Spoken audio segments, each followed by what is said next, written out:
Hello and welcome to Banned Books Conversations, where radical readers discuss prohibited prose. I'm your host, Tonya Todd, and we're here to talk about banned books, literary works that have been removed from a library shelf or school curriculum. Over the course of Banned Books Week, this series will cover 7 different books, the reasons they were banned, and the value in reading them. Today's book is The Kite Runner by Khaled Hosseini. I believe I'm saying that correct. I should warn listeners there will definitely be spoilers ahead. But before we get to that, let's meet today's radical readers. Meow Amanda, please tell us a bit about yourself, who you are, and what you do. Hi, Tanya. Thank you so much for having me. I'm really excited for the conversation. My name is Amanda Skenandore. I'm the author of four historical novels, soon to be five. I'm also a registered nurse, and I live in Las Vegas, Nevada, in the United States. And Ria?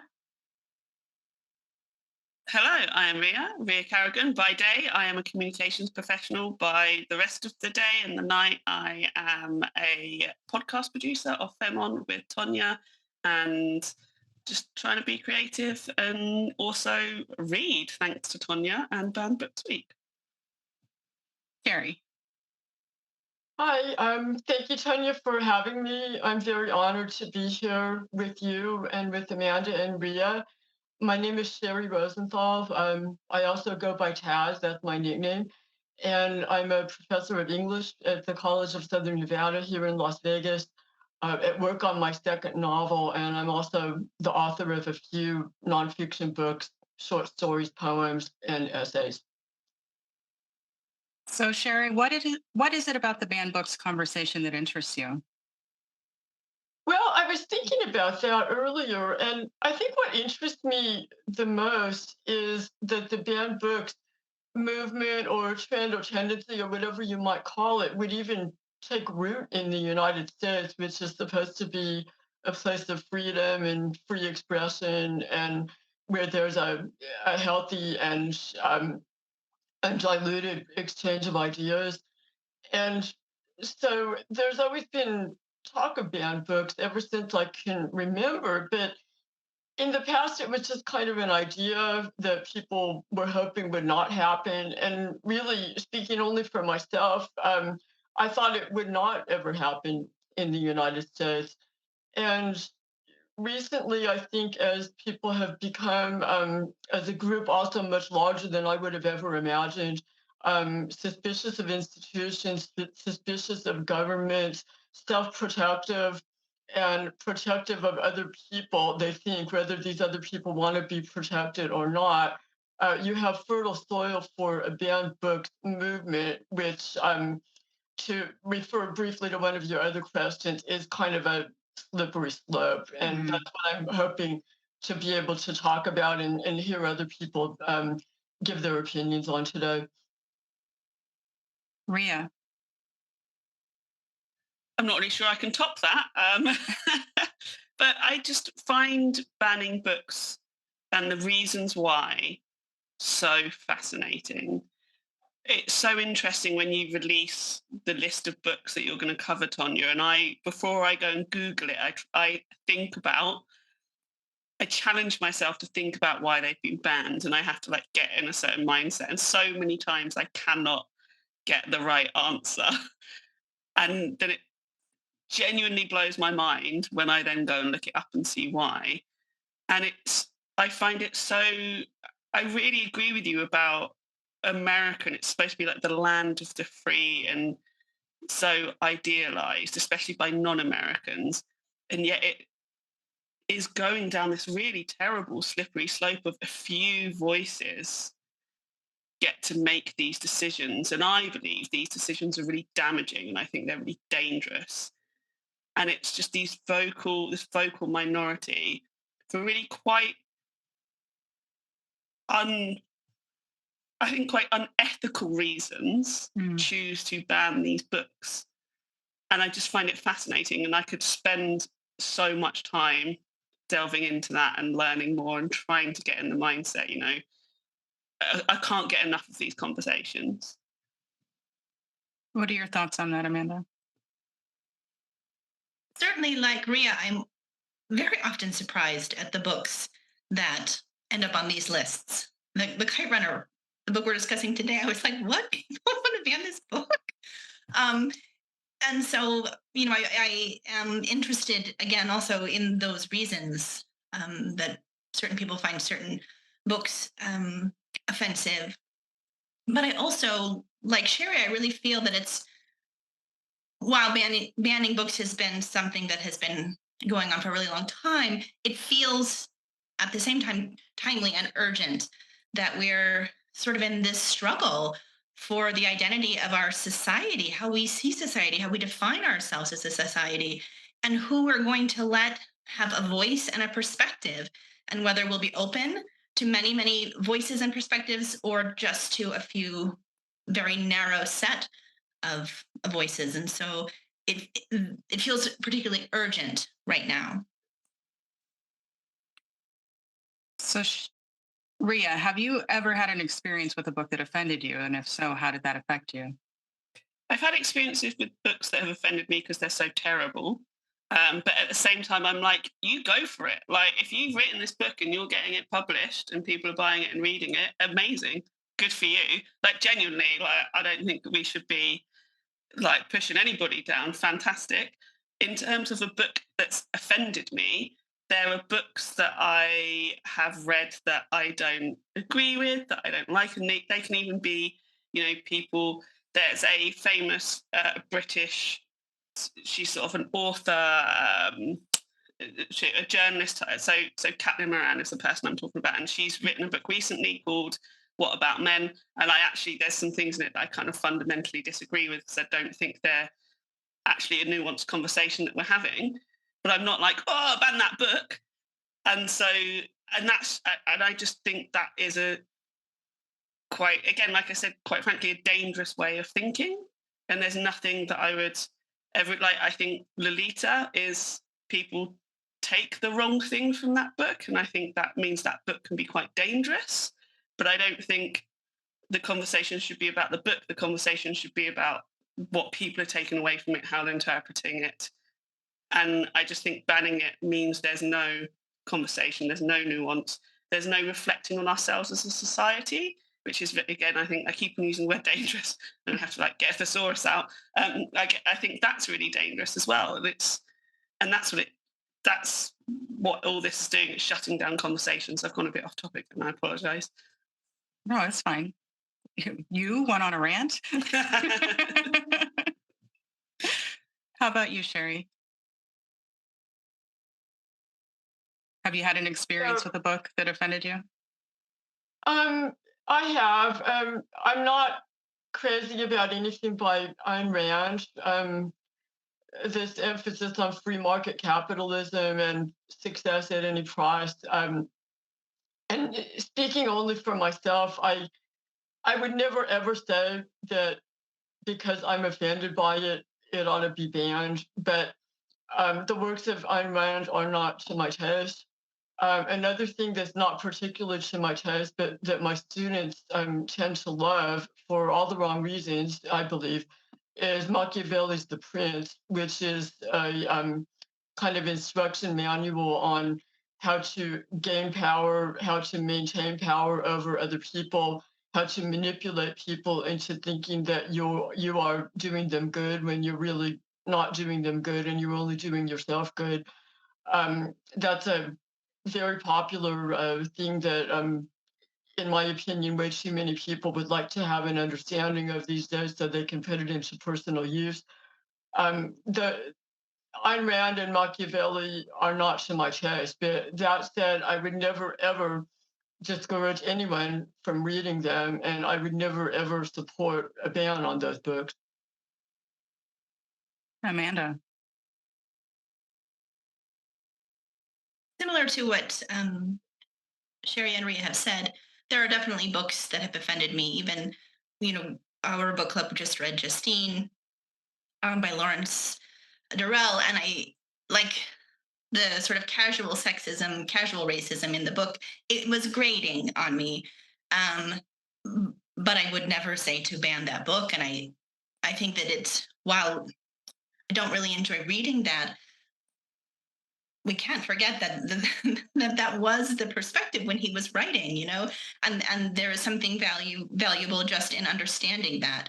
And so that's again part of the reason, to want to keep that book and other books like that, alive, so that we can be cognizant of that.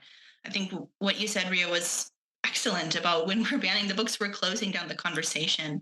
And that's absolutely not what we want to do, especially with these more difficult issues.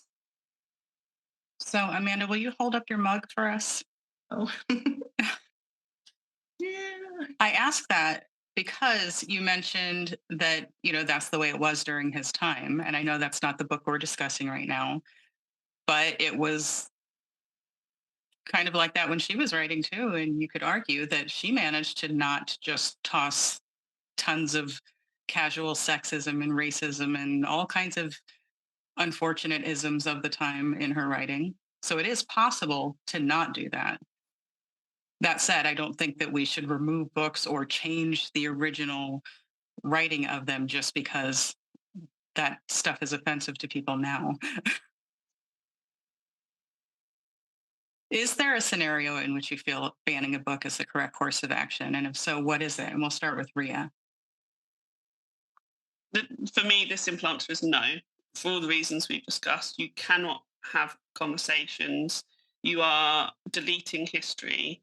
You are undermining history. You cannot look forward. And I'm talking about like books that maybe we don't like that are bad, that are exactly what you're saying. It's, I think, in very specific scenarios when we're looking back at books and we're saying, well, the world was really bad then, and that's what they're writing about. I think it's really important that they stay there for historical purposes so we can discuss it and move on. In terms of the sort of books that get banned that you're talking about in Banned Books Week, Tonya, I think they should absolutely not be banned, and they should be there to represent everybody. They should be there so that we can hear different diverse voices, different experiences, even if you don't like it, even if you don't agree with it, even if it scares you, even if it's forcing you to have difficult conversations and difficult thoughts. You should have all of those things. And I think there is no reason to ban a book. Even terrible books that are teaching the world terrible things, we cannot have conversations if we pretend they don't exist. And that is bad for humanity. What are your thoughts, Amanda? As I was thinking about this question, last night, actually, I think my immediate feeling is, aligned with Ria, that no, like, we should not be banning any books, like, again, because it is important to keep them in the conversation. But I did think about, like, a self-harm book, and I don't mean like the book talks about, for example, suicide, but there are books, there are certainly, on the internet, things that are like, this is how you harm yourself, right? That when I thought about that, I was thinking, I would not love for that maybe to be in the children's section of the library. And again, I know that it I think dovetails into the next question, right, about the slippery slope. But that one I struggled with, that idea of like, what do you do with something like that? I don't have a great answer. You have something to add to that, Ria? I do. I think that's a great point, and I think diet books should be banned. I absolutely think diet books should be banned, and they should not be allowed to be published, and they should not be allowed to be out in the world. I know it's more nuanced than that. I've been talking a lot about nuance, but there needs to be a lot less of them, and they need to be a lot more responsible. Maybe that's a topic for one of the books for next year. If you find one that you want to discuss, let me know. Sherry, what about you? Well, I think it's a difficult question, and it's a complicated one, and it goes to the slippery slope. My feeling is that if you start banning anything whatsoever based on whatever it might be, because you don't like diet books, because I don't like books that celebrate unbridled capitalism because somebody else doesn't like a book that, for example, is with the Kite Runner, has male child rape. As awful as those things are, who's going to be the arbiter of what gets banned next? I do think that a lot of well-intentioned parents, guardians, teachers, principals in the elementary, middle school grades going on up to high school are with the best and perhaps the purest of intentions, wanting children in their charge, adolescents, young adults in their charge, not being exposed to things that um, might be, in those adults' view, premature for that age group. Um, but even there, when you uh, when you restrict what children read, even from a very early age, what you're doing is kind of tantamount to not letting them go with you to the grocery store because there may be somebody there not acting right, or not letting them go out with you um, to a meeting that you need to attend, homeowners association or whatever it is, because somebody there might get angry at somebody else and utter a curse word. Um, Life is the way it is. It's not gentle a lot of the time. Children are not as naive as a lot of us might like to believe or hope. And I think when you ban, um, it's fine to explain. Um, it's fine to, to cushion or to present what you think would make it more understandable or palatable. But when you start banning, then who is to say that that you shouldn't ban the next thing that somebody else doesn't like, and you cut people off from life itself. So we've used the term slippery slope here a few times today. Amanda, how does the concept of the slippery slope fit in with the desire to ban books? I think that it is certainly a valid concern that because, you know, um, as the others have said, who gets to be the arbiter and of what gets banned? And just because maybe you agree with them banning this book, they could turn around and suddenly ban another book that you support. Um, and also, Sherry was speaking, because I think a lot of it does often revolve around children and this impulse to want to protect them. But when we're banning books, we're taking we're taking that parental choice away. I really feel like in a lot of cases, um, because if you want to control what your child is finding at the library, go with them to the library, but do not take away the opportunity for another child to find the book that maybe would really speak to them. But if I could really quickly go back to this idea of the slippery slope, I I think kind of in general, I'm a little bit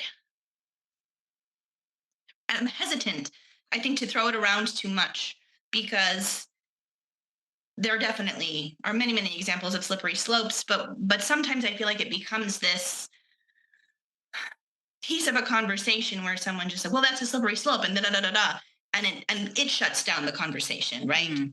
Because it's a slippery slope, and I think it's sort of belies the fact that there's a lot of common ground that we can actually find um, before maybe we fall off that slope. And so sometimes I think it can shut down the conversation before you can get there to the finding of the common ground. What are your thoughts, Ria? I mean, you've both spoken so brilliantly. I'm not sure what I can add, but I love what you said about parental responsibility. And by banning books, you are, if I'm a parent, it is my responsibility that if my child is watching something, reading something, engaging with something, hearing about something, learning about something, it is my responsibility to have those conversations with them. And community feeds into that as well, like school, government, all of that sort of stuff does. But that is my child. And I think it's so important that we take responsibility as that, as a parent, as a guardian, as a caregiver, as important adults in their lives, rather than shutting down the conversation. And that's what banning books does. It goes, me as the caregiver to this child, I'm no longer taking responsibility for it, or I've taken responsibility for it, but I'm not going to talk about it. And just shutting down conversations instead of opening up conversations, again, I've really got to think of a different word than dangerous, I think is not good. And I think you are not being a responsible parent, guardian, or caregiver. And that's, again, I love what you just said about slippery slope, what you both said about the slippery slope. I think it's so interesting. I could spend more time talking about it. But yeah, I just really wanted to reiterate that I think we have responsibilities as individuals and as a society to have these conversations instead of shutting them down. And that's what banning books does. Sherry, what are your thoughts on the slippery slope? Well, yeah, I think unfortunately the slippery slope does fit with the desire to ban books. So say that you succeed in banning a book in your school district or wherever. So what's next? Are you going to go after a certain social studies subject that you don't want your children exposed to? Are you going to go after a guest speaker at your child's school that you think might have a controversial viewpoint or one you don't agree with, or maybe a religious persuasion that isn't your own? Are you going to go after peanut butter in the lunchroom because somebody in the lunchroom might possibly have a peanut allergy? And I'm not saying that any of these concerns are not valid, but I think we need to think about the majority public good, and that's where the slippery slope gets started. Also, I'll venture and go out on a limb. When you start going down that slippery slope, which is so easy to do, this is the seed, this is the root of how fundamentalism, fascism, and other very strict systems that have some appeal maybe for people that want things very clearly spelled out, the do's and don'ts. Um, but that's how that takes root, and unfortunately, if you find that comfortable to let others make decisions for you, then another slippery slope is the assumption that everybody else feels the same way. um, we have a tremendous polarization in our country right now, and there's a huge group of people um, that really are, flirting with the, I hate to say it, but it's a fascist form, and that's not what our country um, started out as. That's not what the founders had in mind, and that's not, I dare say, how most Americans want to live. But there are quite a few that do, and I I hope that we keep our freedoms and keep our integrity as a nation. And banning or not banning books has everything to do with that. When we start banning books, a great many other things are unfortunately close behind. Mm. So Sherry mentioned thinking about the majority good. In recent years, there's been a pattern in the themes for the books that get banned. What do you think this pattern says about where we are as a society? And we'll start with Ria.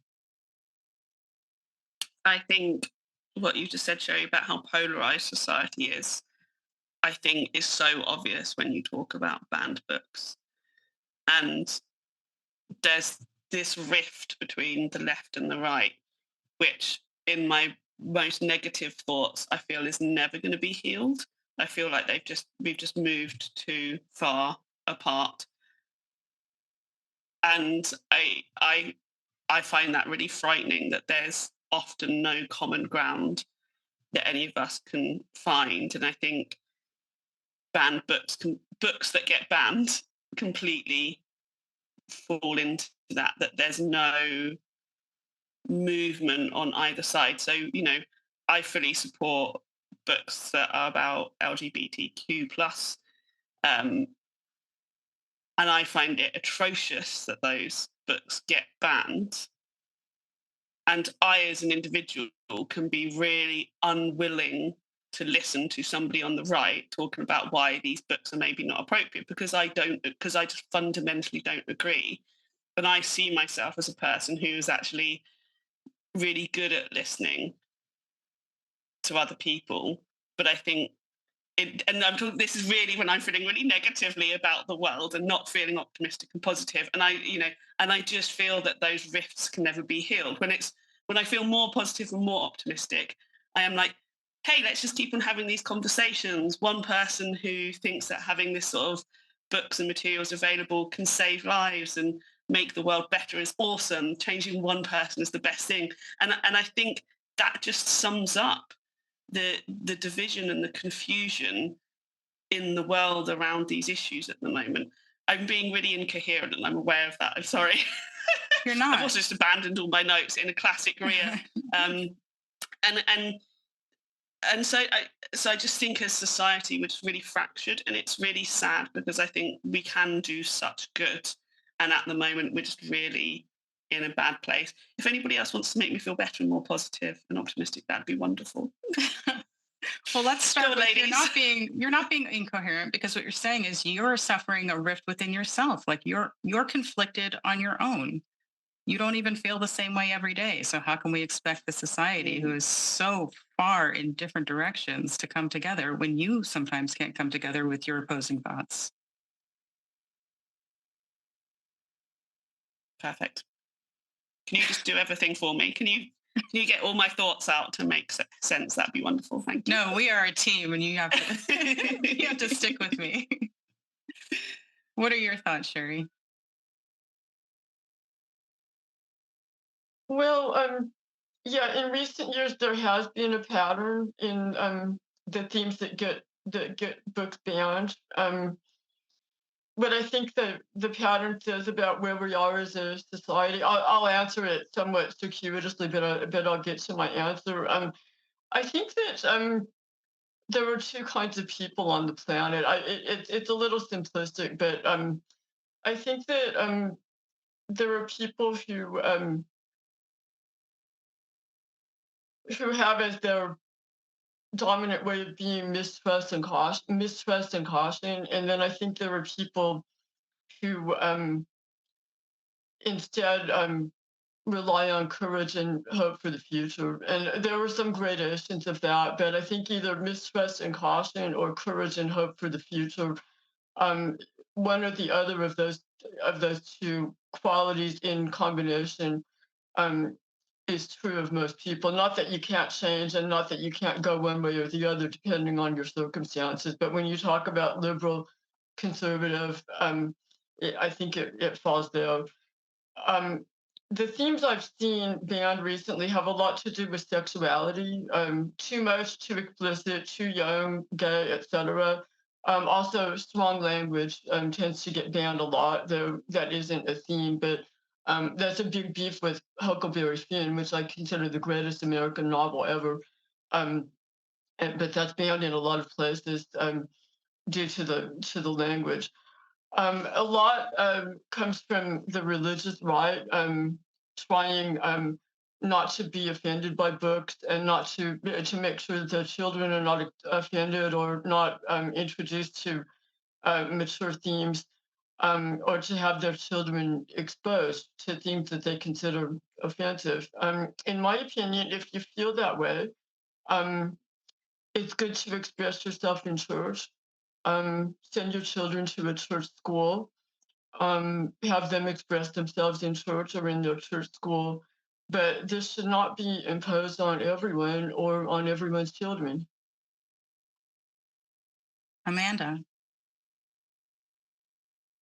Well, I think that the trends, the patterns, the themes that Sherry, Sherry and Ria identified, it speaks to the fact that these issues are being used as a political tool. And we've seen it in the past with integration of schools, with reproductive rights, and now a lot of these issues around sexuality and LGBTQ rights, and that it politicians are using these issues as a way to galvanize their base because they want them to be active, they want them to come out and vote, to sow unrest, as much for just the power of it as for, I think, the actual belief in what they're doing. And that, I think, is really frightening to me, that we're willing to sacrifice equality and inclusion and just incredibly important human values of love and acceptance for these political gains. And I know it's not all political, and I know that for people who, a lot of people, they have a real fundamental belief behind this. But I think that all of us have to be careful that we're not being stirred by people with political motives. Hmm. Sherry, you have something to add? Yeah, kind of piggybacking a little on what Amanda just said. Where we are as a society, and uh, I think that you could relate it to other societies as well. But in America, we're increasingly becoming more tribal. That's being driven by politics a lot. A lot of splitting off with your strong self-interest and an assumption that that's everybody's self-interest or that it should be, and that what you perceive as your children's self-interest is supposedly in the interest of everyone's children. And once you develop this kind of conceit, and I do mean it as a personality conceit, not as like a conceit within a novel, once you develop that sense that you know what is right for everybody, then there's your old slippery slope again. If you write about books, if you write about school subjects, if you write about movies, if you write about politics, if you write about life itself and how everybody should live your way, then where does it ever end? So, Sherry, what do you think is the value in reading books that might be considered offensive by some? Well, I think it's like any situation you go into in life itself. You can't live life unless you're going to just sit in your house all the time. And even then, you might be offended by something that the handyman comes in and says or does, or if you have the pest control person come in once a month, then maybe you don't like the way they say or do something. So life itself is full of people that are different from you, that have had a different experience than you've had, are not going to agree with you. Um, it's a little bit like beauty in the eye of the beholder.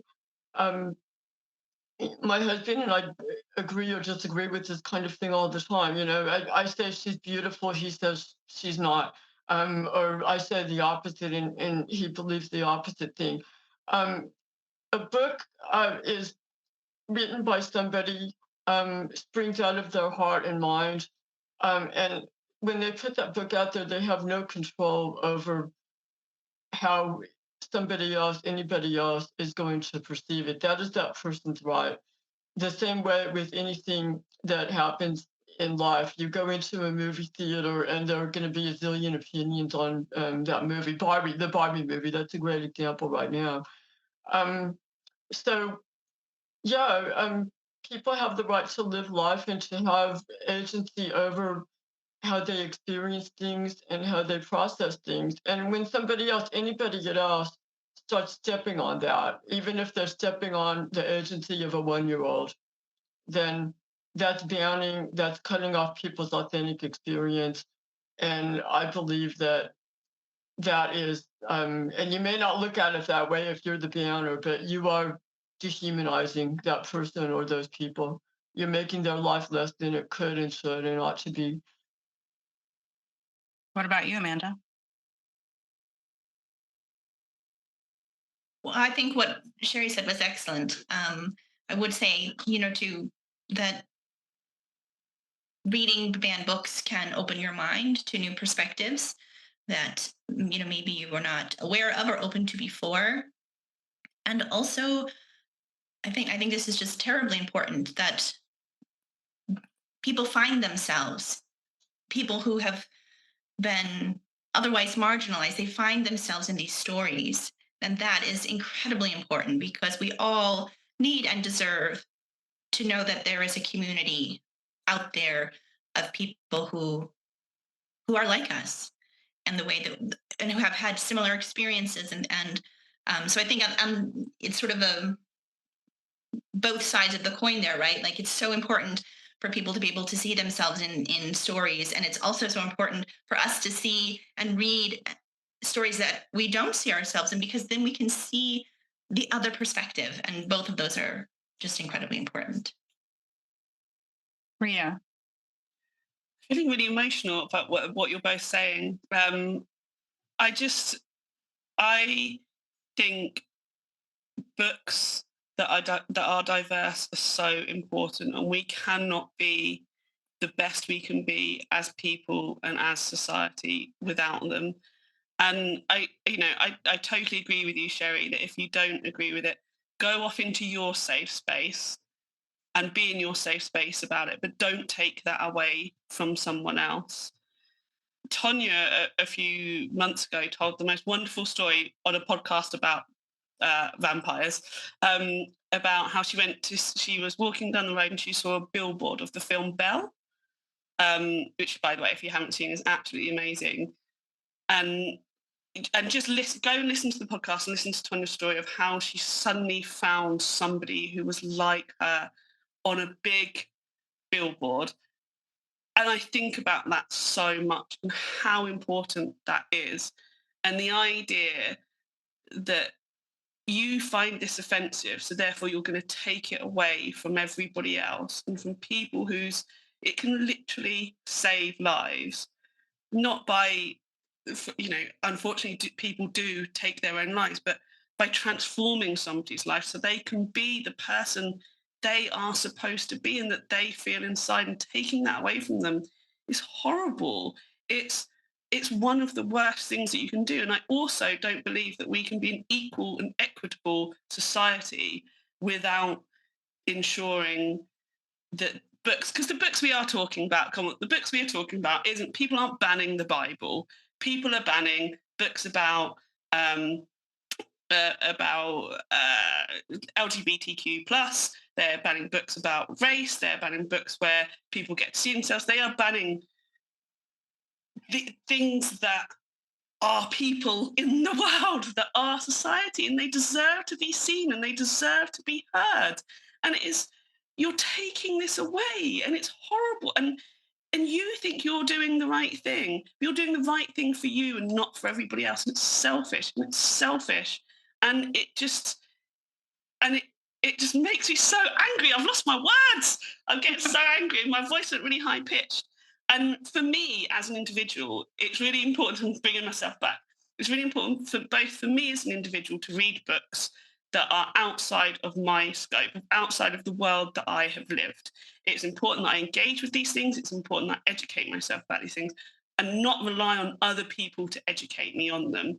Like, I have to take responsibility for that as an individual. For me, I have to do that for my child as well. And I seek out books that have protagonists that have a different skin color to her, that have different religions to her, who have parents that are LGBTQ plus, that have parents that are grandparents or that are just guardians, that have this whole diverse range.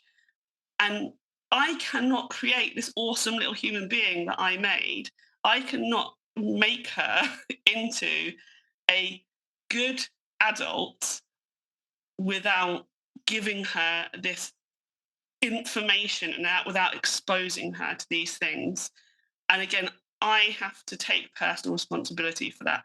Again, I've gotten angry and I've had my rant. This will be my last rant. Oh, don't say that. You know it won't be. Passion. I love your passion. No, I do want to touch on something that you said to go back to the slippery slope. The Bible has, in fact, been banned. It's one of the most banned books in the world I knew it when I said consistently. it. I knew you were going to do that because we've had this conversation before. I think, funny enough, with Dan, who you Yes, were on the podcast talking about the film Bell with. And as soon as I said it, I was like, she's about to tell me it was banned. it was banned. I mean, it's been banned for years, for decades. But more specifically, it's been banned recently because all of this activity to ban books. Okay, anything that has this are in it, guess what? It's all in the Bible. So it was also removed with all of the things. Like there is a school system that was just like, let's just remove everything that might be considered offensive. The Bible has all of those things on the checklist. So that was the slippery slope working in the other direction. Sherry, you had something to add.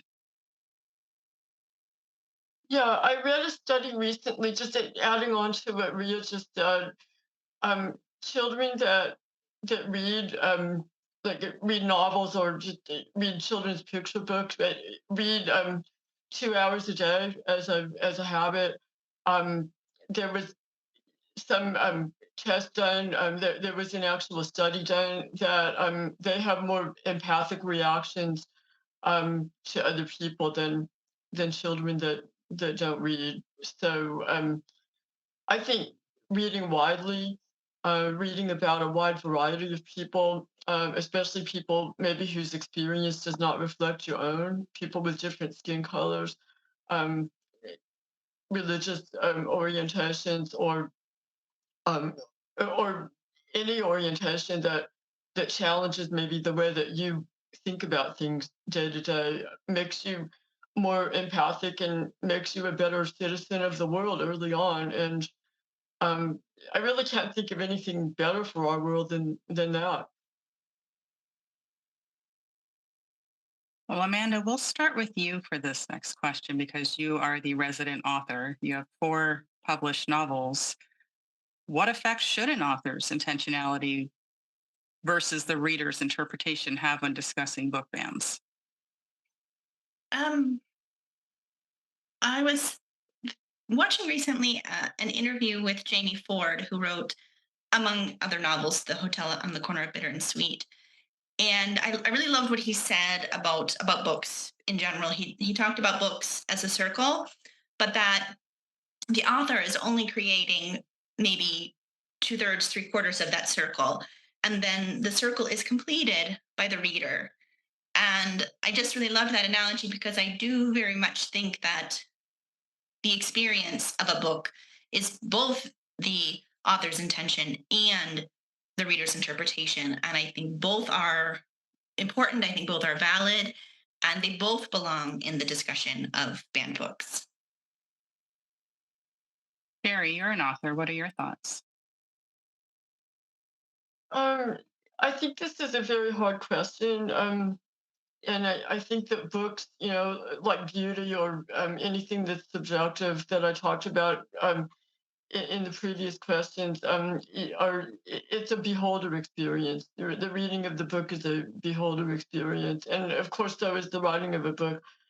Um, and how many author interviews have we all seen where the author expresses surprise and astonishment, even at the public response to their work? That, oh well, people took it this way, but this was not at all what I intended. And that really underscores how little control an author has over their words, phrases, uh, a whole book once it's put out there. So you put your ideas out there, they take on a life of their own.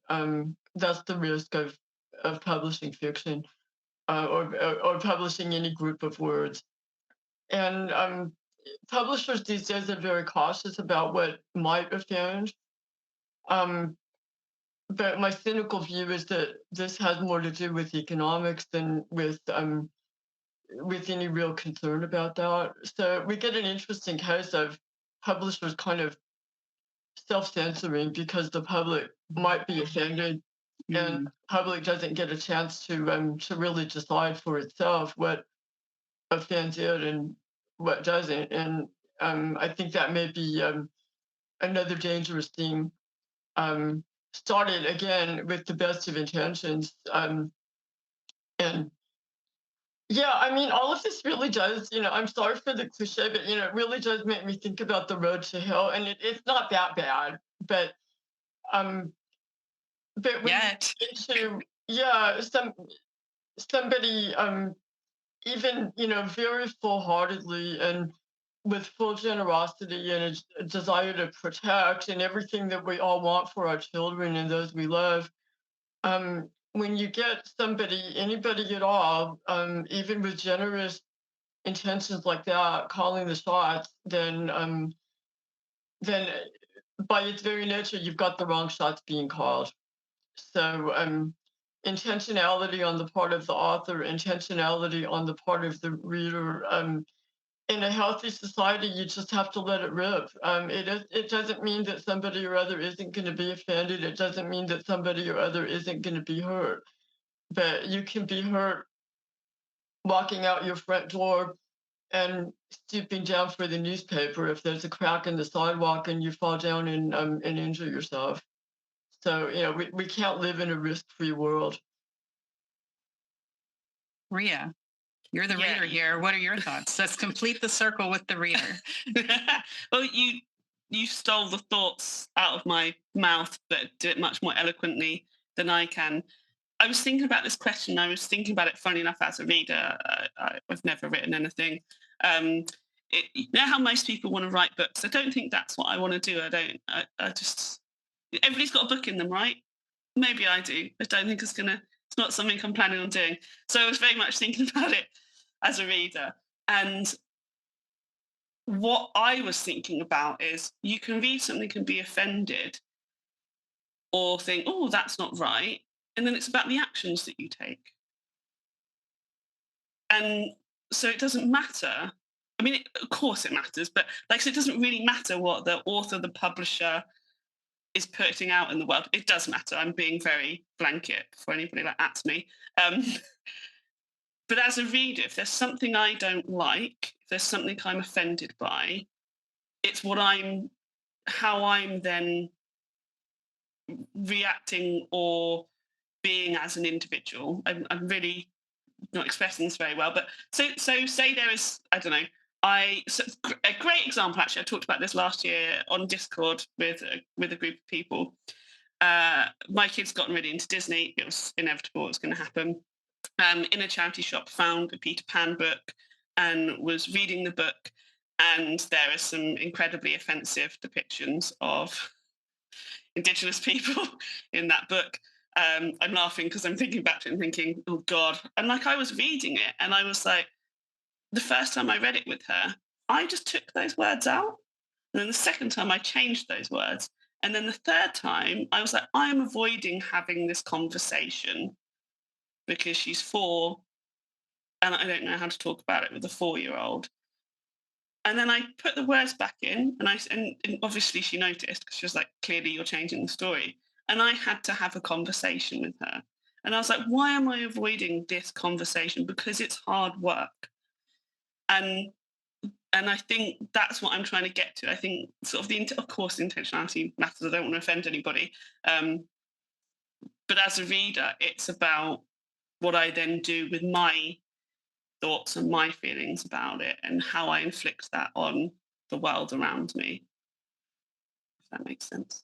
Yes, and thank you for sharing that because not many people would own up to something like that. I think you hit the root of it. People don't want to do the work. Got to do the work, and you've got to do the work.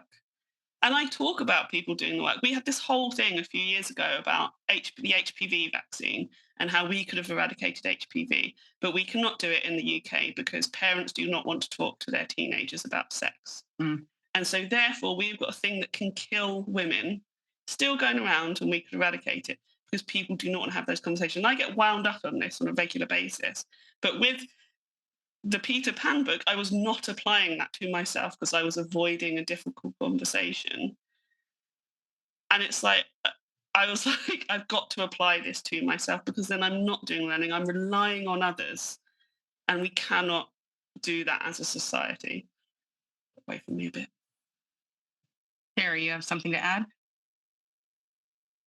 Yeah, it's just that yeah, I agree so wholeheartedly with what you just said, Ria. And if it is hard work, but if people don't do the work, if they don't fill in those cracks, if they don't answer those questions, then the natural human tendency is for people that have questions to answer the questions on their own, in their own way, to seek out other sources of information. Um, and the questions aren't going to go away. The misunderstandings and the information deficits aren't going to go away just because somebody or other, a parent, a teacher, a clergy person, um, even an author shying away from a particular subject because it may be too controversial. The questions don't go away just because somebody or other doesn't want to do the work. And that's precisely what gives way to the banning and all of the rest of it that is so counterproductive. Well, now let's talk about today's banned book. Published in 2003, The Kite Runner tells the story of Amir and his journey for redemption after a horrific act of betrayal when he was 12 years old. With a list of literary awards almost as long as its list of challenges, this book has met with opposition since its release. Sherry, how did you first learn about this book? Well, I first learned about it. I read it the year that it came out. I'm a member of the Cover to Cover book group at the Rainbow branch of the Clark County Library District. And so Deborah Tinsler, the librarian at the time leading that group, had our group read the book.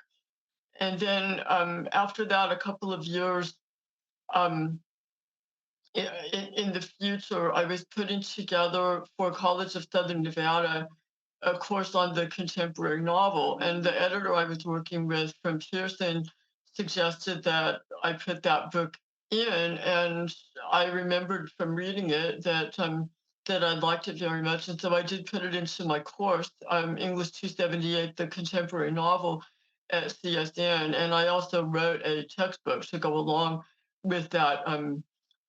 That to be used in that course that had an essay that I wrote on the Kite Runner. Ria, how did you hear about it? So I can't remember exactly. I know I read it when it was a paperback, so it wasn't when it first came out. And I can't remember if I read it and then lent it to my mum, or my mum read it and then lent it to me. But I remember the sort of urgency around going, you need to read this book, like one of us to the other. And I remember reading it, and in the UK, we don't really get taught about, I've talked about this quite a lot, history of other countries, especially ones where we may have had a hand in making things not great. That's a history we in the UK like to cover up and not talk about. We only talk about the good things that we did, and there's not many of those. So we pretend all of the bad things we did were good. And I remember being like, this is a huge blank space in my mind of this history, and being really, I can't think of the right word. I don't think invigorate is the right word. That's a terrible word to use. But so interested in the history, the Afghani history, but also on having an unlikable protagonist, a protagonist that's not very good. I think so. I've moved on a bit because I just really want to talk about the book now. Um, and I remember my mum feeling the same way, and sort of it was like, I'm not sure this is a book I can recommend, but I'm making you read it. I'm recommending it to you, type of conversation that we had between us. Amanda? Like Ria, I don't remember when I first read it. It was definitely paperback, but pretty soon. But then I would say the first 5 years of it coming out, and I must have heard about it with word of mouth, and I do remember that. I remember just that there was a lot of buzz, for lack of a better word, around that book, and then feeling that, like you were talking about, just this compulsion of, this is amazing, I need to share it with other people. So, Ria, you talked about your reaction once you read it, but prior to reading the book, What attracted you to it? I think it was just everywhere and people were talking about it. And, I'm a sucker for that. I like, people are talking about this book. But again, it was because it was so specifically about Afghanistan and, So 2002. you knew that going into it. Okay. Yes, I knew that. There were lots of conversations about Afghanistan in 2003, sorry, and so it was kind of like, what is this book going to bring? What is it about this book that everybody's talking about? What is it about either me recommending it or my mum recommending it to me, sort of that sort of like, you have to read this so we can talk about it, so we can have a conversation about it. That's the feeling I can remember. It was quite a long time ago, but when you said I was assigned this book, I kind of got that feeling again.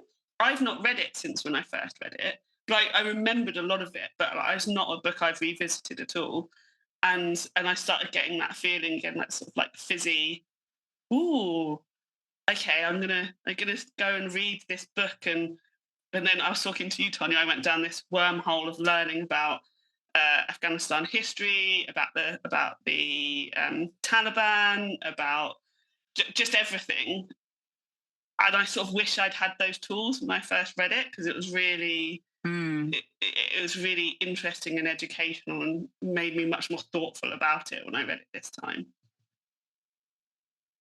Amanda, what elements attracted your attention before you read it?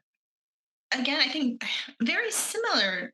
I It was very much just that I was hearing from people that this was a good book, and I wish I had a. I remember my reading experience of the book so much, just that it was so powerful, and the scene in the alley, we'll never forget. That stands out. Maybe it's one of the most vivid scenes of a novel that I've ever read. And yet, the other pieces around it, um, I don't remember. Like, I don't remember. Obviously, it was very, very timely because there was the war going on. Um, but I don't remember that being a draw of the book or part of the discussion. I'm sure that it was. I think by the time I got the book and read the book, I was so overwhelmed by the story that some of those other pieces kind of fell away. What about you, Sherry? Well, kind of in keeping with the theory that I have, that the more you tell somebody how bad something is, or how wicked it is, or how they shouldn't partake of it, the more they want to. You can tell somebody, don't think about polar bears, and that's all that's on their mind all of a sudden, or um, don't eat blueberries for a month, and they weren't even thinking of eating blueberries, but they now want them right away. Afghanistan, this wicked place, where all of these bad things were supposed to be happening, where there was a war taking place, the fact that Afghanistan is still very much in the news, the decade of the book's publication, and in a very bad way. And just being extremely superficial, I was very taken by a cover shot, Time magazine cover shot of a young female Afghanistani refugee, um, with kind of rusty hair and very vividly translucent green eyes, and one of the prettiest pair of eyes I've ever seen. And then because I'm very sucked in by physical beauty and very aware of it, I decided to investigate what other Afghanis looked like. And so I went to Google Images and I feasted my eyes on these very beautiful Afghani people. And um, my favorite color combination is some kind of dark or red. Yeah, a hair that's different from blonde. I like blonde hair too, but kind of a darker colored hair, and then blue or green or hazel eyes. And many of the Afghans have that coloring. So it's the most superficial reason in the world, but I grew very intrigued with Afghanistan as a setting, both because I found the people beautiful, the pictures of them that I could see, that I could find online. And Afghanistan was supposed to be this horrific place where all of these bad things happen. So the combination of those two things just made me, yeah, I remember when the librarian passed it out, she had some closing remarks. I wasn't even listening. I was just diving right into the book. And I think went home, I read the whole thing in about, yeah, I stayed up late at night and I read it in one big go. Amanda, now that you've read the book, what do you think made it polarizing to the point of being banned? Hmm. Um, so I was thinking that certainly the sexual abuse pieces of the novel might have something to do with that. I also thought, and I'm happy to be incorrect in this thinking, but I was afraid that there were also that it was being banned because of the religious aspects, the fact that, at that time especially, there was a lot of anti-Muslim sentiment in the United States, and um, certainly, you know, anti-Afghani sentiment. So I was afraid that there were components of that too that led to it being banned. I totally did not even question at all the language when I read that that was one of the reasons that people were offended by the book. I was like, there was bad language in this book. That went way over my head. But What about you, Sherry? Okay, I actually wrote down my answer to this because I don't want to leave anything out. There's a whole cornucopia, a whole Las Vegas of people that would be offended. So here goes. If you're a fundamentalist Muslim, such as Taliban or ISIS, you'll be very offended by it. If you're afraid of fundamentalist Muslims or feel you should try and protect them from being offended, you'll pretend you're offended. If you're Afghan and you only want positive pictures and impressions of Afghanistan out there, you'll be offended on your own behalf and on behalf of your country and how you think other people should perceive your country. You'll be offended if you just like strong language or if you're trying to protect someone else from strong language. You'll be offended if you just like sexuality in literature or want to try and shield your children or someone else you're trying to protect from sexuality in literature.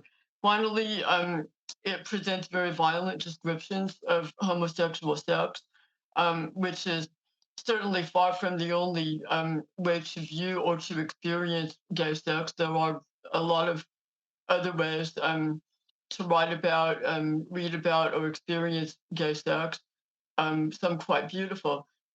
Gay sex in this book is limited to male rape, but there is more than that to gay sex. So if you're gay and reading this, um, you could and probably will be offended by these limited descriptions.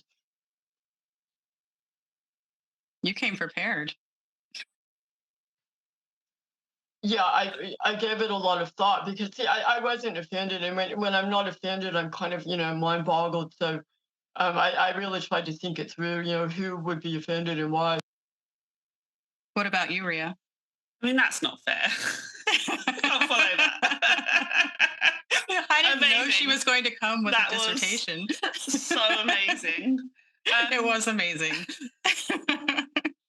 I did my exercise of thinking about why it would be banned, using knowledge from a very long time ago, trying to think why. And the reason I came up with was a conversation we were having in Femon actually when we said we're doing this book, and Alison said, "Oh, was it banned because it humanizes Afghani people?" Mm. And I was like, "That has to be why it was banned."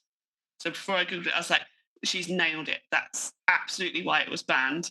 And then I went and read the reasons why it was banned, and I was like, wow, I really don't think it makes the Taliban look cool, guys. I was like, because one of the reasons it was banned is because it like glamorizes the Taliban. It might make people be like, oh, I really want to join the Taliban. And I was like, what? Like, I mean, if those people read this and want to join the Taliban, they wanted to join the Taliban anyway. Like, this is not motivating them to do it. Like, okay. And then the other reason is because of the depiction of the rape. And I think that if a child is reading this book, and again, a child should not be reading this book. This is far above a child's comprehension. But I Yeah, think, to be fair, this is upper high, like it's high school Yeah. curriculum, but And- that's still considered children to some. But when you just say children, it it doesn't. paints this impression of 5-year-olds going in and reading about this. Oh yeah, I mean, my nearly 5-year-old's reading novels all over the place. Oh God, there are some parents that totally say that, aren't they? They're really annoying. And I was like, I can understand why you think this is worrying material, but this happens. And it's the way it's dealt with in this book, I think, is not exploitative and is actually really unique. And I think it's important that it shows. Sorry, I've moved on slightly again. I am sorry, but I think it's really important that it shows Amir not stepping in and being the hero. We're so used to reading stories and being told stories where somebody steps up and and it becomes the hero, and he doesn't do that. And people don't do that. They don't. That is not real human life. And so then I was trying to think that in the context of people banning it because of the truly horrific rape scene that happens to Hassan, and then the sexual abuse his son experiences. And these are things that happen, and it's okay that these bad things happen. It's not. Ugh, I'm going to edit that out. These things happen, and I'm going to start again because then I laugh. These things happen, and it's okay to tell the story that these things have happened. And so I find the reasons it was banned really shocking. So like I can kind of get on board. I can't. I'm being very reasonable here with why religious people won't enjoy a book that is about a gay couple, right? I try my hardest to understand where they're coming from, and I don't agree with them, but I try my hardest to get in that mindset. This book being banned because of the things that happen, I think takes away what this book is actually about. It's focusing solely on the rape and the sexual abuse. And that's not what this book is about. It misses the fundamental point of this book and of the storytelling and distills it down into one particular scene and a scene later. And I find that I can't comprehend why you would read this book, and that's the only thing that you take away from it, which makes me question if they banned it because they actually read it or they just heard about the scene and then banned it. And so yeah, I kind of, reading the reasons it was banned, I can't get on board with them. I just can't. And I think, Sherry, what you said was so interesting because it did get banned in Afghanistan because it didn't show them in a particularly great light, and people criticized the author because they were saying, well, you're not going in the intricate details of the differences between the different people that lived in Afghanistan. It's one book, it can't do all of that. It's telling a very particular story. Well, I can't stand that argument. And so yeah, I just find the reasons for it to be banned really not substantial, which is why most banned books are not substantial. The reasons they're banned are not. And there are such a variety of reasons that it was either challenged or banned: the sexual content, the sexual violence, the language, Islamophobia, being pro-Taliban, offensive language, unsuited to age group, religious viewpoint, and not depicting Afghanistan in a favorable light. Like, how are all of these things true? According to, I'm just going to focus on two of the actual bannings that happened because this one has just a plethora of challenges since it was released. According to Marshall University's banned book site, which has been extremely helpful in doing this series, it says that in response to one parent's complaint, a Cedarburg High School in Wisconsin removed this book from their 10th grade curriculum. Though The child had been provided an alternate text to read. The parent believed the novel's depictions of sexual assault, depression, and attempted suicide were inappropriate and requested that teaching of the novel be suspended for all current and future students. And then Afghan American readers were particularly critical towards the depiction of Pashtuns as oppressors and Hazaras as the oppressed. Hosseini responded in an interview that they never say I'm speaking about things that are untrue. Their beef is, why do you have to talk about these things and embarrass us? Don't you love your country? Mm-hmm. What do you think about these criticisms, Ria? Right. I won't say what my initial reaction is. No, do. Fuck off. Is my I went with initial you first reaction. for a reason. Again, that has Don't absolutely give no her nuance. time to filter. That has no nuance, but fuck off. The one parent. Oh, jeez. Let others talk, because I'm just going to be angry. Okay, how about you, Amanda? Well, to the one parent comment, I do. You had mentioned this, Ria, just that this happens, and sexual violence against children happens a lot more than people care to acknowledge. And this just feels like the opposite thing we need to be doing, as if pretending that it does, like pretending it doesn't happen doesn't help. It doesn't solve the problem. And so that It doesn't protect anyone but the attackers. Yes. So it's a hurtful thing. To the other criticism about depicting Afghani culture, I think that we see that quite a bit right now with critical race theory and people, not wanting to look at our own very, very terrible aspects of our American history. And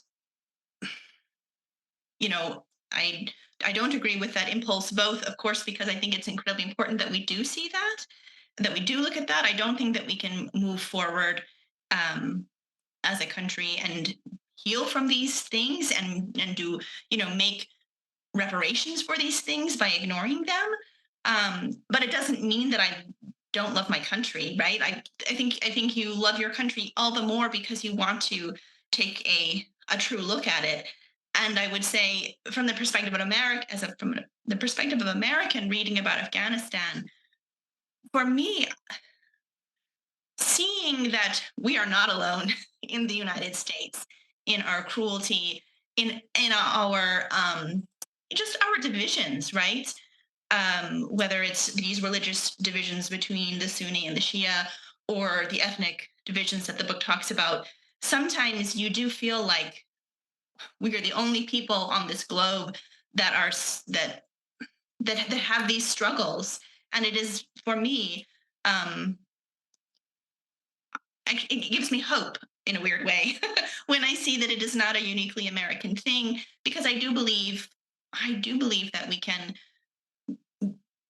get beyond these things, but certainly not by not looking at them and pretending that they don't exist. Sherry. Well, it's hard to always have a robust appetite for truth when the truth isn't that flattering to you. And even if somebody is made not to feel quite good about themselves, maybe they had a friend that they weren't so good to when they were 7 or 8 or 10 years old. But getting back to what I said earlier about children that read a lot in the early years, building more empathy.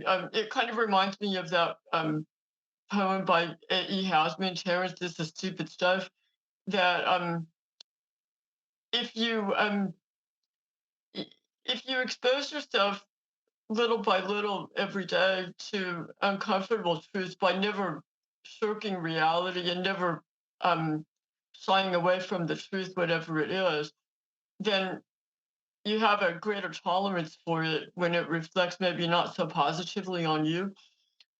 And um, when you ban or shy away from or hide from experiences that could be painful and maybe not so flattering to the self, then that gives you a lower tolerance for them. Um, so there's something in this book for just about everybody to dislike, even if it's a not so flattering memory of your own self as a child. I had a friend that I treated not so well, and um, the story of Amir and Hazan has haunted me for, I don't know, almost 20 years. And would I prefer to not think about that? Yeah, but it's good for me to think about it, so I don't ever treat anybody else like that again. And yeah, I mean that's why it's good to reflect on the truth about yourself and the truth about life, even if it's maybe kind of painful. And I would say Amanda. real quick that Yeah. what you were talking about, Sherry, like we do a lot of talking about why the things that people might be offended with the book, but this theme of redemption, this theme of uh, atonement, and also the theme of failing in the moment, right? And not standing up for the ones you love. Like they're so incredibly important. Like there's so much that this book offers that even if there are these pieces that you disagree with, perhaps we can consider the book as a whole and see that I think it just offers so much, both from an individual level, from the ability to be inspired, from that ability to be reflective about yourself, and then of course from the craft side too, as an amazing work of fiction that these need to be weighed against these other things too, and they have incredible merit.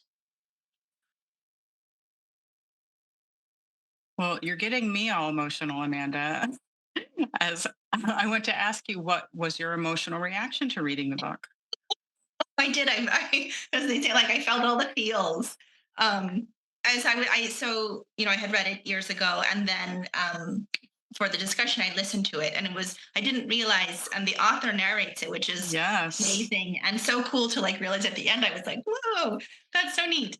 But I will just say, at the very end, the very very end, I was both smiling and crying, and um I honestly don't cry in books that often, but this just it really really moved me in a myriad of ways. And Without candy coating the end, right? Without saying, and right, everything was all fine, wrapped yeah, us in a bow, yeah, everything's perfect, happily ever yeah, after. It wasn't that at all. yeah, and that would have That would have that's ruined the book yeah, because it felt so realistic until hmm then. and yet this ending it the way it did, it still allowed you to have that hope. I think if it Right. A ended, realistic amount of hope, not yeah, see, everything can just be all right after that. No, it can't. But there could still be moments of good. yeah, There's hope for better. yeah. Sherry, what was your emotional reaction to the book? Well, I was very moved by it. And it's an emotional reaction on my first reading that stayed with me all these years, going on 20 years, and rereading it again after another 20 years of life. I think I was even more deeply and more maturely moved by it.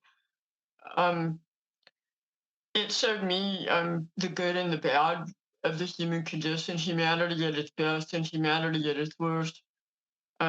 Shame and redemption, cruelty and compassion, um, sin and virtue, beauty and ugliness, cowardice and bravery, creativity and authoritarianism, hatred and love, hopelessness and hope. And I think that the great power of this book, and I think it's enormously skillful on his part, especially for a first novel, is the way that he creates the tension and interplay continuously between all of these various oppositions. And even at the end, um, it's better but it's not perfect.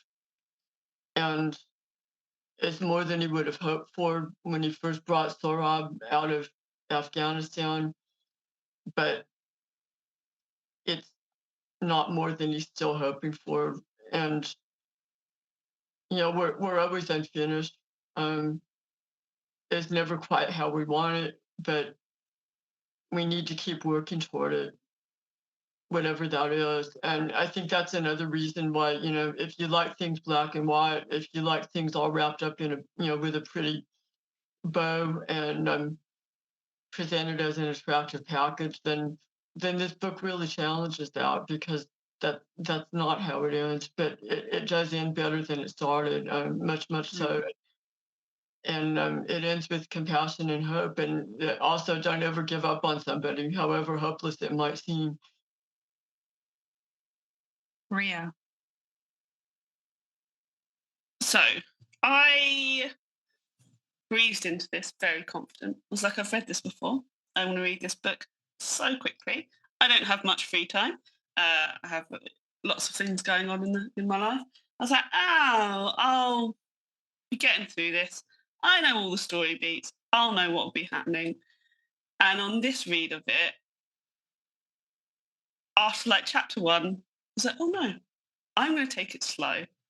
I'm going to experience this book. I'm not going to speed read through it because I've read it before. I'm not going to be like, oh yeah, I've read that sentence. I'll quickly go on to the next one type of thing. That sometimes you can do when you've been asked to read a book. And so first of all, very grateful, Tonya, because I don't have a lot of free time and I don't spend it reading books. And I now am, and it's wonderful and I'm really enjoying it. And it's just making my life so much better. I have not read a book probably since I got COVID in January time. So it's been a long time. And I stopped and I took this book in and I put aside time every day, whether it was in my lunch break or in the evening before going to bed, to read it. And I had so many powerful emotions in reading it. I don't have time to sum them all up, so I'm going to go as fast as I can, considering I started this quite slow.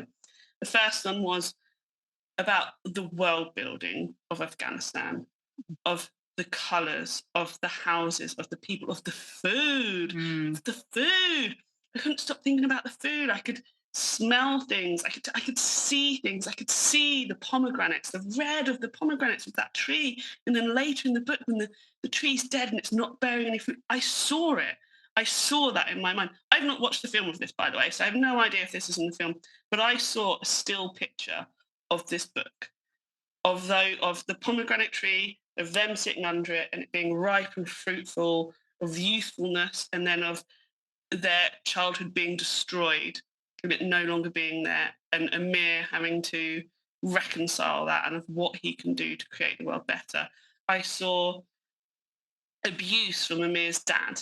Now, I've had a lot of reckoning with parental abuse over the last few years, and it is not all physical. It is not the big mental abuse, controlling abuse. It's often the small things that then we as adults have to untangle, so we don't pass it on to our partners, our friends, our children, our found family in our lives. And untangling that's really difficult. And then seeing that in a book, the way his dad treats him, you understand why he's kind of not a great guy.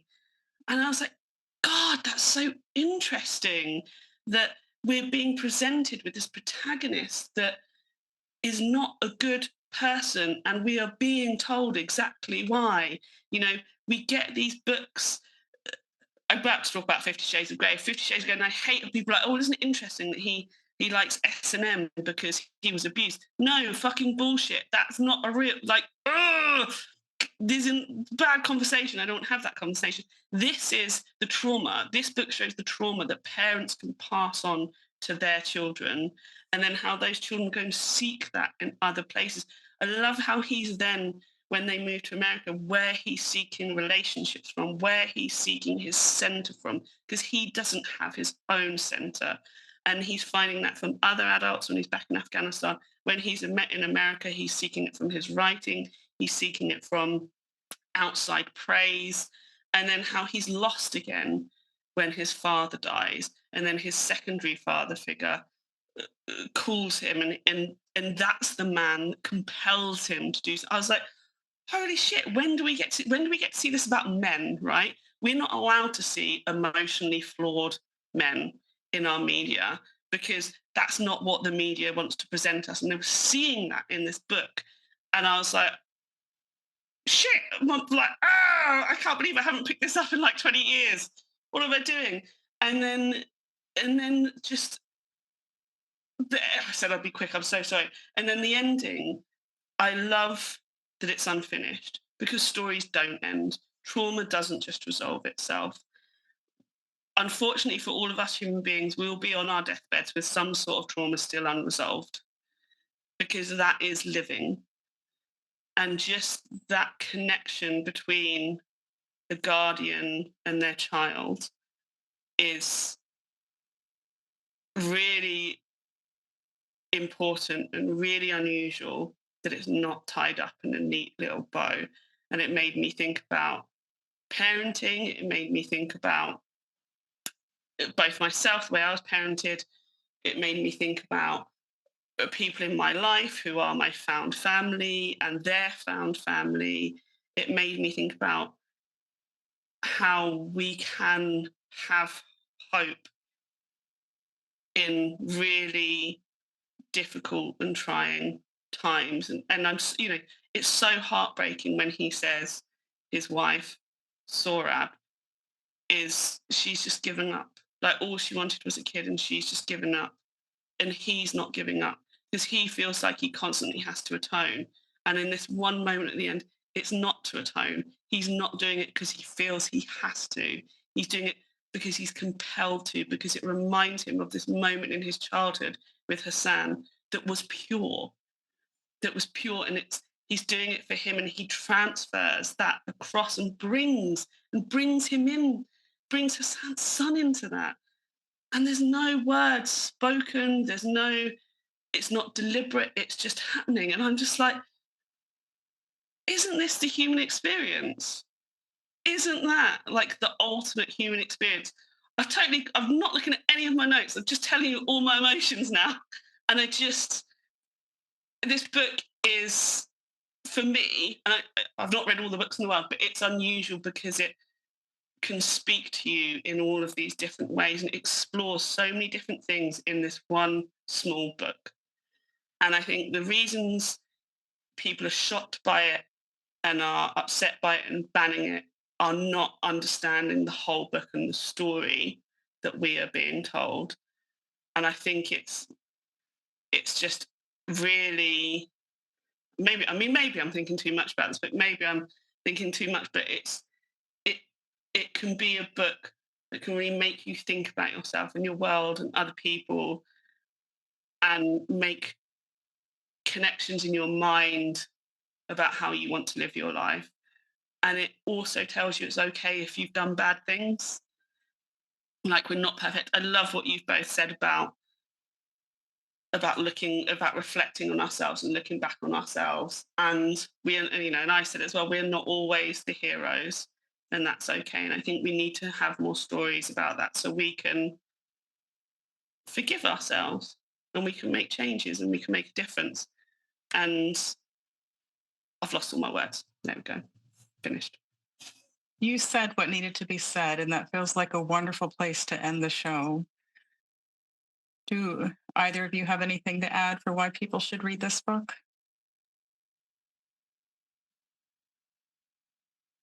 Sherry, go ahead.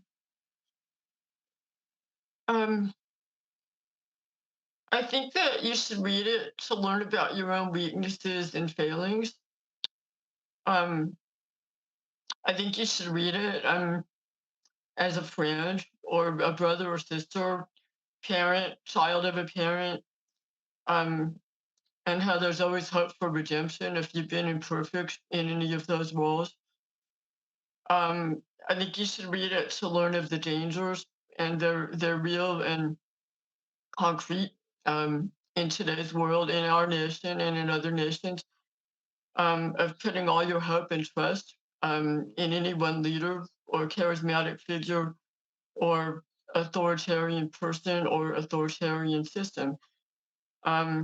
And I think you should also read it to remind yourself, if you don't know already, or to learn that there's no utopia or paradise on Earth, including the United States.